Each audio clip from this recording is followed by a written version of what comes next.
When people look around at the world today, many are asking, are we living in the book of Revelation?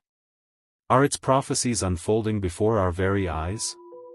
The truth is, Scripture reveals patterns and signs that give us clarity about the times in which we live. The book of Revelation is not simply a future roadmap, it is a divine unveiling of the spiritual battle between God and the forces of darkness, a battle that grows more visible with each passing generation. Revelation describes the rise of deception, global systems of control, and an intensifying persecution of those who remain faithful to Christ. These are not just distant warnings, they are realities that echo loudly in our present world. Consider this: the Bible warns of the increase of false prophets, deceptive ideologies, and entire nations being swept into rebellion against God. Revelation 13 speaks of a global system in which all the world marveled and followed the beast. And today, we can see glimpses of how such a system could take shape. We see technology evolving at an unprecedented pace, financial systems moving toward centralization and digital control, and nations working together in alliances that prepare the stage for a unified world order. We also see moral decay spreading rapidly. The values of Scripture, truth, purity, holiness, are being abandoned for relativism, indulgence, and rebellion against God's design. Revelation 18 describes Babylon, a global system intoxicated with luxury, immorality, and corruption, destined for sudden judgment. Does this not mirror the spirit of our modern age? Even more, Revelation 6 speaks of wars, famines, pestilences, and earthquakes, birth pangs that intensify as the end draws near.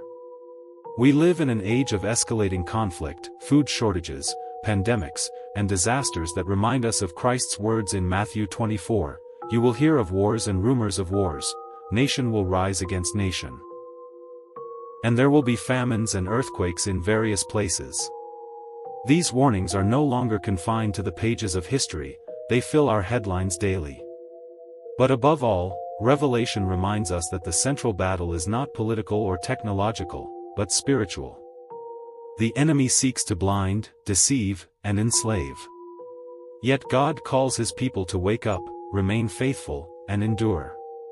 Revelation 12 verse 11 declares the power of the saints, "And they overcame him by the blood of the Lamb, and by the word of their testimony, and they loved not their lives unto the death." So which prophecy is happening now?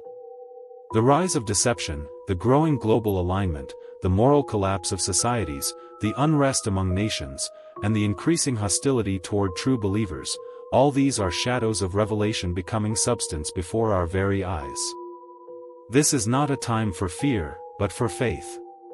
Not a time for silence, but for boldness. God has not left us in the dark.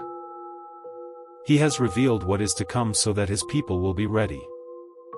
The signs are sounding, the warnings are clear. Now is the time to draw closer to Christ, to walk in holiness, and to proclaim the truth of the gospel before the final trumpet sounds.